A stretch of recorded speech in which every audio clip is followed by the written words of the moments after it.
ದಿನಕ್ಕೆ ಬರೋಬ್ಬರಿ 2 ಕೋಟಿ ರೂಪಾಯಿ ಬಾಡಿಗೆ, ಅದು ಕೇವಲ 2 ಡ್ರೋನ್ಗಳಿಗೆ. ಹೌದು, ಭಾರತೀಯ ನೌಕಾಪಡೆ ಅಮೆರಿಕದಿಂದ 1943 ಕೋಟಿ ರೂಪಾಯಿ ಕೊಟ್ಟು 2 ಡೆಡ್ಲಿ ಡ್ರೋನ್ಗಳನ್ನು ಬಾಡಿಗೆಗೆ ತಂದಿದೆ. ಆದರೆ ಅಸಲಿ ಟ್ವಿಸ್ಟ್ ಏನಪ್ಪಾ ಅಂದ್ರೆ, ಭಾರತ ಈಗಾಗಲೇ ಇಂತಹದೇ 31 ಡ್ರೋನ್ಗಳನ್ನು ಖರೀದಿಸಲು ಸಾವಿರಾರು ಕೋಟಿ ಡೀಲ್ ಮಾಡಿದೆ. ಹಾಗಿದ್ದ ಮೇಲೂ 2 ಡ್ರೋನ್ಗಳನ್ನು ಬಾಡಿಗೆಗೆ ತಂದಿದೆ. ಯಾವುದೇ ಒಂದು ದೇಶದ ಮಿಲಿಟರಿ ಅಥವಾ ನೌಕಾಪಡೆಗೆ ಯುದ್ಧ ವಿಮಾನಗಳಾಗಲಿ ಶಸ್ತ್ರಾಸ್ತ್ರಗಳಾಗಲಿ ಬೇಕು ಅಂದ್ರೆ ಅದನ್ನ ಕೋಟಿ ಕೋಟಿ ಹಣ ಕೊಟ್ಟು ಬೇರೆ ದೇಶದಿಂದ ಕೊಂಡುಕೊಳ್ತವೆ. ಆದ್ರೆ ನಾವು ಮನೆಗಳನ್ನ ಕಾರುಗಳನ್ನ ಬಾಡಿಗೆಗೆ ಅಥವಾ ಲೀಸ್ಗೆ ತರೋ ಹಾಗೆ ಬರೋಬ್ಬರಿ 1943 ಕೋಟಿ ರೂಪಾಯಿ ಕೊಟ್ಟು ಯುದ್ಧದ ಡ್ರೋನ್ಗಳನ್ನ ಬಾಡಿಗೆಗೆ ತರೋದನ್ನ ನೀವೆಲ್ಲಾದ್ರೂ ನೋಡಿದ್ದೀರಾ, ಕೇಳಿದ್ದೀರಾ? ಎಸ್, ಭಾರತೀಯ ನೌಕಾಪಡೆ ಅಂದ್ರೆ ಇಂಡಿಯನ್ ನೇವಿ ಈಗ ಅಮೆರಿಕದಿಂದ ಬರೋಬ್ಬರಿ 2 ಪವರ್ಫುಲ್ ಡ್ರೋನ್ಗಳನ್ನ ಲೀಸ್ಗೆ ಅಂದ್ರೆ ಬಾಡಿಗೆಗೆ ತಂದಿದೆ. ಸಾಮಾನ್ಯವಾಗಿ ಮಿಲಿಟರಿ ಎಕ್ವಿಪ್ಮೆಂಟ್ಸ್ ವಿಚಾರಕ್ಕೆ ಬಂದ್ರೆ ಈ ತರಹದ ಲೀಸ್ ಅಥವಾ ಅಗ್ರಿಮೆಂಟ್ಗಳು ತುಂಬಾನೇ ಅಪರೂಪ. ಆದರೆ ನಮ್ಮ ರಕ್ಷಣಾ ಸಚಿವಾಲಯ ಅಮೆರಿಕದ ಖ್ಯಾತ ಡಿಫೆನ್ಸ್ ಕಂಪನಿಯಾಗಿರುವ ಜನರಲ್ ಅಟಾಮಿಕ್ಸ್ ಜೊತೆ ಒಂದು ಬಹುದೊಡ್ಡ ಡೀಲ್ ಸೈನ್ ಮಾಡಿದೆ. ಈ ಡೀಲ್ ಹಿಂದಿರುವ ಅಸಲಿ ರಹಸ್ಯವೇನು, ಚೀನಾ ಕಣ್ಗಾವಲಿಗೆ ಈ ಡ್ರೋನ್ಗಳು ಹೇಗೆ ಗೇಮ್ ಚೇಂಜರ್ ಆಗಲಿವೆ, ಇದರ ಕಂಪ್ಲೀಟ್ ಡೀಟೇಲ್ಸ್ ಅನ್ನ ನೋಡ್ತಾ ಹೋಗೋಣ. ಭಾರತದಿಂದ ಮತ್ತೆರಡು ಮಿಲಿಟರಿ ಡ್ರೋನ್ ಬಾಡಿಗೆ. ಏನಿದು 1943 ಕೋಟಿ ಲೆಕ್ಕ, ದಿನಕ್ಕೆ 2 ಕೋಟಿ ರೂಪಾಯಿ. ಹೌದು, 1943 ಕೋಟಿ ರೂಪಾಯಿ ವೆಚ್ಚದಲ್ಲಿ ಮುಂದಿನ 30 ತಿಂಗಳ ಕಾಲ ಡೆಡ್ಲಿ MQ-9B ಸಿ ಗಾರ್ಡಿಯನ್ ಡ್ರೋನ್ಗಳನ್ನ ಭಾರತೀಯ ನೌಕಾಪಡೆಗಾಗಿ ಲೀಸ್ಗೆ ಪಡೆಯಲಾಗಿದೆ. ಇಲ್ಲಿ ಎಲ್ಲರಿಗೂ ಕಾಣೋದು ಒಂದೇ ಒಂದು ಪ್ರಶ್ನೆ ಏನಂದ್ರೆ, ಭಾರತ ಆಲ್ರೆಡಿ ಇಂಥದೇ 31 ಡ್ರೋನ್ಗಳನ್ನ ಕೊಂಡುಕೊಳ್ಳೋದಕ್ಕೆ ಅಗ್ರಿಮೆಂಟ್ ಮಾಡಿಕೊಂಡಿದೆ. ಹಾಗಿದ್ಮೇಲೆ ಈಗ ದಿಢೀರಂತ ಬಾಡಿಗೆಗೆ ಯಾಕೆ ತರಬೇಕಿತ್ತು ಅನ್ನೋದು ಎಲ್ಲರಿಗೂ ಕಾಡ್ತಿರುವ ಪ್ರಶ್ನೆ. ಅದನ್ನ ಈಗ ನೋಡ್ತಾ ಹೋಗೋಣ. ಫಸ್ಟ್, ಈ ಬಾಡಿಗೆ ಡ್ರೋನ್ ಅಥವಾ ಡ್ರೋನ್ ರೆಂಟ್ ಅಥವಾ ಏನಂತ ಕ್ಲಿಯರ್ ಆಗಿ ಅರ್ಥ ಮಾಡ್ಕೊಳ್ಬೇಕು. ಇದೇನು ಅಂತ ನೀವು ಮದುವೆ ಫೋಟೋಶೂಟ್ಗೆ ತರುವ ಡ್ರೋನ್ ಕ್ಯಾಮರಾಗಳಲ್ಲ. ಇವು ಹೈ ಆಲ್ಟಿಟ್ಯೂಡ್ ಲಾಂಗ್ ಎಂಡ್ಯೂರೆನ್ಸ್ ಅಂದ್ರೆ ಅತಿ ಎತ್ತರದಲ್ಲಿ ಬಹಳ ಹೊತ್ತು ಹಾರಾಡಬಲ್ಲ, ಸಮುದ್ರ ಮತ್ತು ಭೂಮಿಯ ಮೇಲೆ ಸರ್ವೈಲೆನ್ಸ್ ಮಾಡುವ ಅಡ್ವಾನ್ಸ್ಡ್ ಮಿಲಿಟರಿ ಗ್ರೇಡ್ ಸಿಸ್ಟಮ್ಗಳು. ಇವುಗಳನ್ನ ಹಾಗೆ ಕಮರ್ಷಿಯಲ್ ಆಗಿ ಯಾರು ಬೇಕಾದ್ರೂ ರೆಂಟ್ಗೆ ತರೋಕ್ಕಾಗಲ್ಲ. ಇದನ್ನ ಸರ್ಕಾರಿ ಮಟ್ಟದಲ್ಲಿ ಅಂದ್ರೆ ಗವರ್ನಮೆಂಟ್ ಟು ಗವರ್ನಮೆಂಟ್ ರೀತಿ ಅಮೆರಿಕದ ಫಾರಿನ್ ಮಿಲಿಟರಿ ಸೇಲ್ಸ್ ಫ್ರೇಮ್ವರ್ಕ್ ಅಡಿಯಲ್ಲಿ ಲೀಸ್ಗೆ ಪಡೆಯಲಾಗುತ್ತೆ. ಇಲ್ಲಿ ಭಾರತ ಅಮೆರಿಕದ ಜನರಲ್ ಅಟಾಮಿಕ್ಸ್ ಕಂಪನಿ ಜೊತೆ ಅಗ್ರಿಮೆಂಟ್ ಮಾಡಿಕೊಂಡಿದೆ.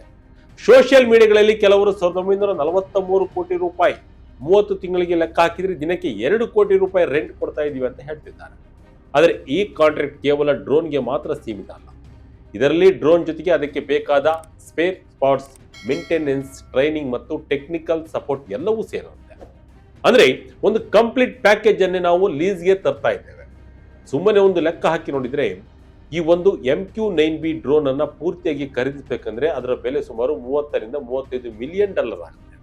ಜೊತೆಗೆ ಸೆನ್ಸರ್, ಗ್ರೌಂಡ್ ಸ್ಟೇಷನ್, ಟ್ರೈನಿಂಗ್ ಅಂತ ಸೇರಿದ್ರೆ ಅದರ ಬೆಲೆ ಇನ್ನಷ್ಟು ದುಪ್ಪಟ್ಟಾಗುತ್ತೆ. ಸೊ ಏಕಕಾಲಕ್ಕೆ ಇಷ್ಟೊಂದು ದೊಡ್ಡ ಮೊತ್ತವನ್ನು ಬಂಡವಾಳವಾಗಿ ಹಾಕುವುದನ್ನು ತಪ್ಪಿಸಲು ಈ ಲೀಸಿಂಗ್ ಸಿಸ್ಟಮ್ ಒಂದು ಸ್ಮಾರ್ಟ್ ಐಡಿಯಾ ಆಗಿದೆ. ಸ್ವಂತ ಖರೀದಿಸುವ ಬದಲು ಲೀಸ್ ಯಾಕೆ? ಈಗಲೇ ಈ ಡ್ರೋನ್ಗಳು ಬೇಕಾಗಿದ್ಯಾಕೆ? ನಾವು ಇಲ್ಲಿ ಒಂದು ಟ್ವಿಸ್ಟ್ ಅನ್ನು ಕೂಡ ನೋಡೋಣ. ಭಾರತಕ್ಕೆ ಈ ಡ್ರೋನ್ಗಳು ಬೇಕು ಅಂತ ಆಲ್ರೆಡಿ ಡಿಸೈಡ್ ಆಗಿ ಹೋಗಿದೆ. 2024 ಅಕ್ಟೋಬರ್ನಲ್ಲಿ 31 MQ-9B ಡ್ರೋನ್ಗಳನ್ನ ಅಂದ್ರೆ ನೌಕಾಪಡೆಗೆ 15 ಸಿ ಗಾರ್ಡಿಯನ್ ಆರ್ಮಿ ಮತ್ತು ಏರ್ ಫೋರ್ಸ್ಗೆ 16 ಸ್ಕೈ ಗಾರ್ಡಿಯನ್ ಖರೀದಿಸಲು ಭಾರತ ಒಂದು ದೊಡ್ಡ ಡೀಲ್ ಸೈನ್ ಮಾಡಿತ್ತು. ಹಾಗಾದ್ರೆ ಕೊಂಡುಕೊಂಡಿರುವ ಡ್ರೋನ್ಗಳು ಬರುವವರೆಗೂ ಕಾಯಬಹುದಿತ್ತಲ್ವಾ? ಯಾಕೆ ಹೊಸ ಲೀಸ್ ಅಗ್ರಿಮೆಂಟ್ ಅನ್ನೋ ಪ್ರಶ್ನೆ ಬರುತ್ತೆ. ಇದಕ್ಕೆ ಸಿಂಪಲ್ ಆನ್ಸರ್ ಏನಂದ್ರೆ ಟೈಮಿಂಗ್. ನಮ್ಮ ಭಾರತದ ಡಿಫೆನ್ಸ್ ಸಿಸ್ಟಮ್ ನಲ್ಲಿ ಒಂದು ವಸ್ತುವನ್ನು ಕೊಂಡುಕೊಳ್ಬೇಕು ಅಂದ್ರೆ ಅದಕ್ಕೆ ಬಹಳಷ್ಟು ಅಪ್ರೂವಲ್ಸ್, ಇವ್ಯಾಲ್ಯೂಯೇಷನ್ಸ್, ಬಿಡ್ಡಿಂಗ್, ನೆಗೋಷಿಯೇಟ್ಸ್ ಮತ್ತು ಒಂದು ದೊಡ್ಡ ಪ್ರೋಸೆಸ್ ಕೂಡ ಇರುತ್ತೆ. 2024ರಲ್ಲಿ ಆರ್ಡರ್ ಕೊಟ್ಟಿರುವ 31 ಡ್ರೋನ್ಗಳ ಪೈಕಿ ಮೊದಲ ಡೆಲಿವರಿ ನಮಗೆ ಸಿಗೋದು 2028-2029 ಸುಮಾರಿಗೆ. ಪೂರ್ತಿ ಡೆಲಿವರಿ ಆಗೋಕೆ 2030 ಆಗ್ಬಹುದು. ಅಲ್ಲಿವರೆಗೂ ನಾವು ಸುಮ್ಮನೆ ಕೂರಕ್ಕಾಗುತ್ತಾ? ಇಲ್ಲ. ಇದನ್ನ ಒಂದು ಉದಾಹರಣೆ ಮೂಲಕ ಹೇಳ್ತೀನಿ ಕೇಳಿ. ನೀವು ಒಂದು ದೊಡ್ಡ ಮನೆ ಕಟ್ಟಬೇಕು ಅಥವಾ ಖರೀದಿಸಬೇಕು ಅಂತ ಹಣ ಸೇರಿಸ್ತಾ ಇರ್ತೀರ. ಆದ್ರೆ ಆ ಮನೆ ರೆಡಿ ಆಗುವವರೆಗೂ ನೀವು ಎಲ್ಲಾದ್ರೂ ಒಂದು ಕಡೆ ಬಾಡಿಗೆ ಮನೆಗೆ ಹೋಗ್ಬೇಕಲ್ವಾ? ಎಕ್ಸಾಕ್ಟ್ಲಿ, ಇದು ಕೂಡ ಹಾಗಿದೆ. ನಮ್ಮ ಸ್ವಂತ ಡ್ರೋನ್ಗಳು ಬರುವವರೆಗೂ ಹಿಂದೂ ಮಹಾಸಾಗರ ಪ್ರದೇಶದಲ್ಲಿ ಅಂದ್ರೆ ಹಿಂದೂ ಮಹಾಸಾಗರದಲ್ಲಿ ಯಾವುದೇ ರೀತಿಯ ಸೆಕ್ಯೂರಿಟಿ ಗ್ಯಾಪ್ ಆಗಬಾರ್ದು ಅನ್ನೋ ಕಾರಣಕ್ಕೆ ಭಾರತ ಈಗಲೇ ಡೆಡ್ಲಿ ಡ್ರೋನ್ಗಳನ್ನ ಲೀಸ್ಗೆ ತಂದಿದೆ. ಪೋಲೆಂಡ್ ನಂತಹ ಇತರ ದೇಶಗಳು ಕೂಡ ಇದೇ ರೀತಿ ಈಗ ಬಾಡಿಗೆಗೆ ತನ್ನಿ ಆಮೇಲೆ ಕೊಂಡುಕೊಳ್ಳಿ ಅನ್ನೋ ಮಾಡೆಲ್ ಅನ್ನ ಯೂಸ್ ಮಾಡ್ತಾ ಇದೆ. ಇನ್ನೊಂದು ಮೇನ್ ಪ್ಲಸ್ ಪಾಯಿಂಟ್ ಏನಂದ್ರೆ ಲೀಸ್ಗೆ ತರೋದ್ರಿಂದ ಇದರ ಮೇಂಟೆನೆನ್ಸ್ ಜವಾಬ್ದಾರಿ ಪೂರ್ತಿ ಸಪ್ಲೈಯರ್ಗೆ ಸಿಗುತ್ತೆ. ಆದರೆ ಉದಾಹರಣೆಗೆ ಸೆಪ್ಟೆಂಬರ್ 2024ರಲ್ಲಿ ಅರಂಕೋಣಂನ INS ರಾಜಾಳಿಯಿಂದ ಆಪರೇಟ್ ಆಗ್ತಿದ್ದ ಒಂದು ಲೀಸ್ ಡ್ರೋನ್ ಟೆಕ್ನಿಕಲ್ ಪ್ರಾಬ್ಲಮ್ನಿಂದ ಬಂಗಾಳ ಕೊಲ್ಲಿಯಲ್ಲಿ ಕ್ರಾಶ್ ಆಗಿದೆ. ಆಗ ಜನರಲ್ ಅಟಾಮಿಕ್ಸ್ ಕಂಪನಿ ಯಾವುದೇ ಎಕ್ಸ್ಟ್ರಾ ಚಾರ್ಜ್ ಇಲ್ಲದೆ ಫ್ರೀಯಾಗಿ ಭಾರತಕ್ಕೆ ಇನ್ನೊಂದು ಡ್ರೋನ್ ಅನ್ನ ರಿಪ್ಲೇಸ್ಮೆಂಟ್ ಆಗಿ ಕೊಟ್ಟಿತ್ತು. ಇದು ಲೀಸ್ ಅಗ್ರಿಮೆಂಟ್ ನ ದೊಡ್ಡ ಬೆನಿಫಿಟ್.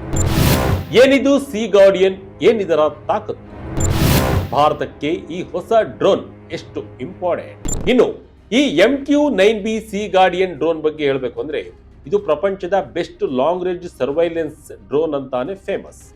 ಇದು ಕೇವಲ ಡ್ರೋನ್ ಅಲ್ಲ, ಇದೊಂದು ಇಂಟೆಲಿಜೆನ್ಸ್ ಮತ್ತು ಸರ್ವೈಲೆನ್ಸ್ ನ ಬಾಸ್. ಈ ಡ್ರೋನ್ಗಳು 30 ಗಂಟೆಗಳಿಗೂ ಹೆಚ್ಚು ಕಾಲ ಸತತವಾಗಿ ಆಕಾಶದಲ್ಲಿ ಹಾರಾಡಬಲ್ಲವು.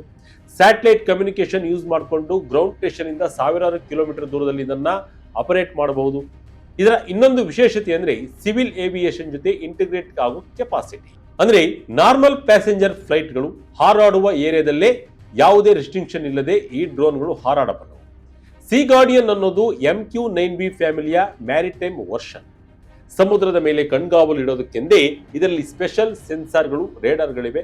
ಎಲ್ಲದಕ್ಕಿಂತ ಮುಖ್ಯವಾಗಿ ನೀರಿನ ಆಳದಲ್ಲಿ ಅಡಗಿರುವ ಶತ್ರುಗಳ ದೇಶದ ಸಬ್ಮರೀನ್ಗಳನ್ನು ಪತ್ತೆ ಹಚ್ಚಿ ಟ್ರ್ಯಾಕ್ ಮಾಡುವ ಕೆಪಾಸಿಟಿ ಈ ಡ್ರೋನ್ಗಿದೆ. ಇದು ಅನ್ಮ್ಯಾನ್ಡ್ ವಿಮಾನದಲ್ಲಿ ತುಂಬಾನೇ ಅಪರೂಪದ ಟೆಕ್ನಾಲಜಿ. ಒಂದು ಹಡಗನ್ನ ಫಾಲೋ ಮಾಡಬೇಕು ಅಂದ್ರೆ ಗಂಟೆಗಟ್ಟಲೆ ಸಮುದ್ರದ ಮೇಲೆ ಕಣ್ಣಿಡಬೇಕು. ಅಂದ್ರೆ ಪೈಲಟ್ ಗಳನ್ನ ಕಳಿಸಿ ರಿಸ್ಕ್ ತೆಗೆದುಕೊಳ್ಳುವ ಬದಲು ಈ ಡ್ರೋನ್ ಅನ್ನ ಹಾರಿಬಿಟ್ರೆ ಸಾಕು, ಹದ್ದಿನ ಕಣ್ಣಿಟ್ಟು ವಾಚ್ ಮಾಡುತ್ತೆ. ಇನ್ನು ಈ ಡ್ರೋನ್ಗಳು ಕೇವಲ ಕ್ಯಾಮೆರಾ ಇಟ್ಟುಕೊಂಡು ನೋಡುವುದಿಲ್ಲ, ಬೇಕಿದ್ರೆ ಶತ್ರುಗಳ ಮೇಲೆ ಲೇಸರ್ ಗೈಡೆಡ್ ಬಾಂಬ್ ಮತ್ತು ಹೆಲ್ಪ್ ಫೈರ್ ಮಿಸೈಲ್ಗಳನ್ನ ಹಾಕಿ ಧ್ವಂಸ ಮಾಡುವ ತಾಕತ್ತು ಇವುಗಳಿಗಿದೆ.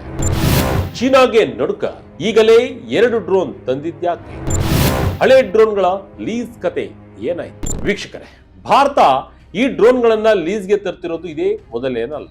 2020ರಲ್ಲಿ ಗುಲ್ವನ್ ವ್ಯಾಲಿಯಲ್ಲಿ ಚೀನಾ ಖ್ಯಾತೆ ತೆಗೆದು ನಮ್ಮ 20 ಯೋಧರು ಹುತಾತ್ಮರಾದಾಗ ಚೀನಾಕ್ಕೆ ಟಕ್ಕರ್ ಕೊಡಲು ಭಾರತ ಮೊಟ್ಟ ಮೊದಲ ಬಾರಿಗೆ 2 ಸಿ ಗಾರ್ಡಿಯನ್ ಡ್ರೋನ್ಗಳನ್ನ ಲೀಸ್ಗೆ ತಂದಿದೆ. ಆ ಲೀಸ್ ಅನ್ನ ಆಗಾಗ ಎಕ್ಸ್ಟೆಂಡ್ ಮಾಡ್ತಾ ಬರಲಾಗ್ತದೆ. ಆದರೆ ಆ 2020ರ ಲೀಸ್ 2022ರ ಆರಂಭದಲ್ಲಿ ಮುಗಿಯಲಿದೆ ಮತ್ತು ಆ ಡ್ರೋನ್ಗಳನ್ನ ಅಮೆರಿಕಕ್ಕೆ ವಾಪಸ್ ಕಳಿಸಬೇಕಾದ್ರೆ ಅದೇ ಟೈಮ್ಗೆ ಸರಿಯಾಗಿ ನಮ್ಮ ಸ್ವಂತ ಡ್ರೋನ್ಗಳು ಬರೋದು 2028-29ರಲ್ಲಿ.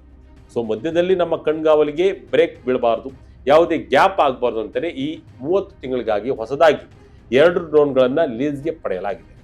ಈ ಹೊಸ ಲೀಸ್ ಮತ್ತು ಹಳೆಯ ಲೀಸ್ 2 ತಿಂಗಳುಗಳ ಕಾಲ, ಕೆಲವು ತಿಂಗಳುಗಳ ಕಾಲ ಓವರ್ ಲ್ಯಾಪ್ ಆಗುತ್ತೆ. ಅಂದ್ರೆ ಸ್ವಲ್ಪ ಸಮಯದವರೆಗೆ ನಮ್ಮ ನೇವಿ ಬಳಿ ಒಟ್ಟು 4 ಸಿ ಗಾರ್ಡಿಯನ್ಗಳು ಇರಲಿವೆ.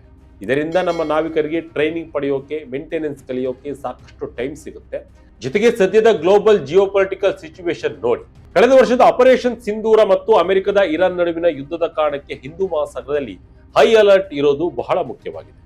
ಅಮೆರಿಕದ ಪೂರ್ವ ಕರಾವಳಿಯಿಂದ ಹಿಡಿದು ಮಲಕ್ಕ ಜಲಸಂಧಿಯವರೆಗೂ ನಮ್ಮ ವ್ಯಾಪಾರ ಹಡಗುಗಳನ್ನ, ಜೋಕ್ ಪಾಯಿಂಟ್ಗಳನ್ನ ಕಾಪಾಡಿಕೊಳ್ಬೇಕು. ಎಲ್ಲದಕ್ಕಿಂತ ಹೆಚ್ಚಾಗಿ ಚೀನಾದ ನೇವಿ ಮತ್ತು ರಿಸರ್ಚ್ ಹಡಗುಗಳು ನಮ್ಮ ಹಿಂದೂ ಮಹಾಸಾಗರದಲ್ಲಿ ಪದೇ ಪದೇ ಎಂಟ್ರಿ ಕೊಡ್ತಾನೆ ಇವೆ. ಈ ಚೀನೀಸ್ ಸಬ್ಮರೀನ್ಗಳ ಮೇಲೆ ನಿಗಾ ಇಡಲು ಮತ್ತು ಇಡೀ ಪ್ರದೇಶದಲ್ಲಿ ನೆಟ್ ಸೆಕ್ಯೂರಿಟಿ ಪ್ರೊವೈಡರ್ ಆಗಿ ನಮ್ಮ ಪವರ್ ತೋರಿಸಲು ನಮಗೆ ಈ ಡ್ರೋನ್ಗಳ ಸರ್ವೈಲೆನ್ಸ್ ಕಂಟಿನ್ಯೂಸ್ ಆಗಲೇಬೇಕಿದೆ. ಒಟ್ಟಿನಲ್ಲಿ ಡಿಫೆನ್ಸ್ ಅಕ್ವಿಯೇಷನ್ ಪ್ರೊಸೀಜರ್ ಅಡಿಯಲ್ಲಿ ಲೀಸಿಂಗ್ ಸಿಸ್ಟಮ್ ಅನ್ನ ಬಳಸಿಕೊಂಡು ಭಾರತೀಯ ನೌಕಾಪಡೆ ಬಹಳ ಸ್ಮಾರ್ಟ್ ಆದ ಹೆಜ್ಜೆ ಇಟ್ಟಿದೆ. ದೊಡ್ಡ ಮಟ್ಟದ ಕ್ಯಾಪಿಟಲ್ ಇನ್ವೆಸ್ಟ್ಮೆಂಟ್ ಮಾಡದೆ ಬೇಕಾದ ಟೈಮ್ನಲ್ಲಿ ಕರೆಕ್ಟ್ ಆಗಿ ಆಪರೇಷನಲ್ ಕೆಪಾಸಿಟಿಯನ್ನು ಕಾಪಾಡಿಕೊಂಡಿದೆ. ಇದು ಯಾವುದೇ ರೀತಿಯ ಪರ್ಮನೆಂಟ್ ಸೊಲ್ಯೂಷನ್ ಅಲ್ಲ. ಬದಲಾಗಿ 2028-29ರಲ್ಲಿ ನಮ್ಮ 31 ಡ್ರೋನ್ಗಳ ಬೃಹತ್ ಪಡೆ ಬರುವವರೆಗೂ ಶತ್ರುಗಳ ಮೇಲೆ ಕಣ್ಣಿಡಲು ಮಾಡಿರುವ ಒಂದು ಅದ್ಭುತ ಟೆಂಪ್ರವರಿ ಬ್ರಿಡ್ಜ್, ಅಂದ್ರೆ ಸ್ಟಾಪ್ ಗ್ಯಾಪ್. ನಮ್ಮ ಸ್ವಂತ ಡ್ರೋನ್ಗಳು ಬರುವವರೆಗೂ ಈ ಬಾಡಿಗೆ ಡ್ರೋನ್ಗಳು ನಮ್ಮ ಸಮುದ್ರದ ಗಡಿಯನ್ನ ಸೇಫ್ ಆಗಿ ಕಾಯಲಿವೆ. ವೀಕ್ಷಕರೇ, ಕೊಂಡುಕೊಳ್ಳುವ ಬದಲು ಈ ರೀತಿಯ ಶಸ್ತ್ರಾಸ್ತ್ರಗಳನ್ನ, ಡ್ರೋನ್ಗಳನ್ನ ಲೀಸ್ಗೆ ಅಂದ್ರೆ ಬಾಡಿಗೆಗೆ ತರುವ ಐಡಿಯಾ ನಿಮಗೆ ಹೇಗೆ ಅನಿಸ್ತು?